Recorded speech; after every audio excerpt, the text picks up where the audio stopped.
Greetings, historians! Today I'm going to make another theory, and wow, I haven't made one of those in a while. So let's get started.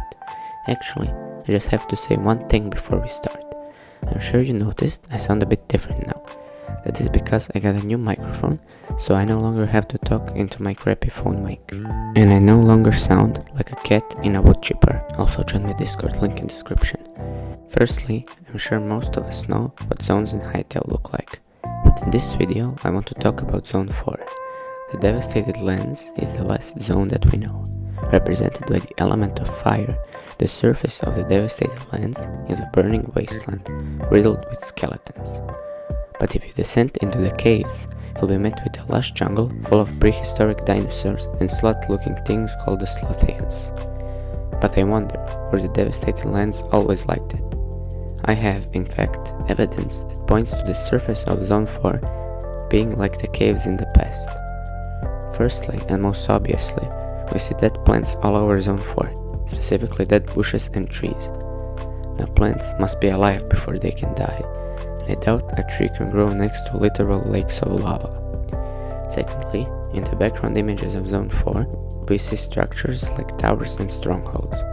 I think it's highly illogical to build a home in a wasteland like this.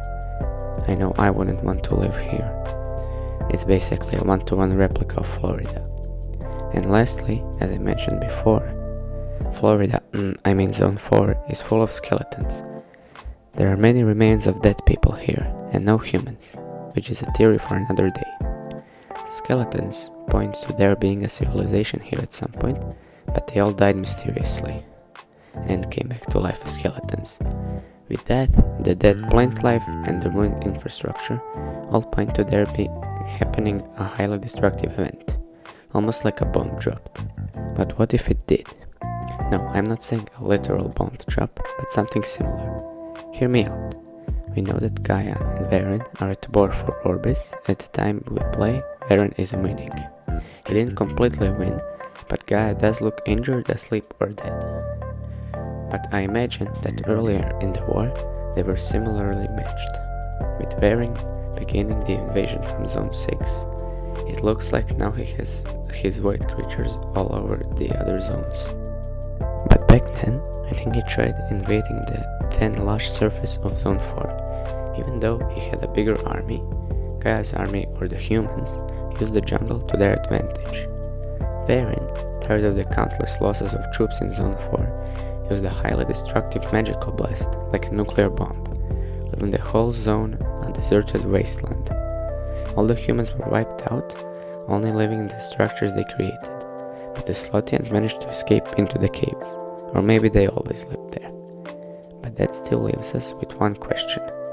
If Varen had access to such a powerful spell that could destroy a large part of the planet, why didn't he use it on all the other zones to instantly win the war? Well, the answer is simple. Varen wanted to control the world, and if he destroyed all the other zones, there would be no more world to control. Also, you may be asking why Gaia didn't use the same spell in Zone 6. I think she loved life too much to destroy it, even if it was a threat to her. What do you think of this theory? If you have a better explanation of what happened to the devastated lands, or you think it was always like this, comment it below. Also, don't forget to like this video and subscribe. That's all for today, historians. Bye!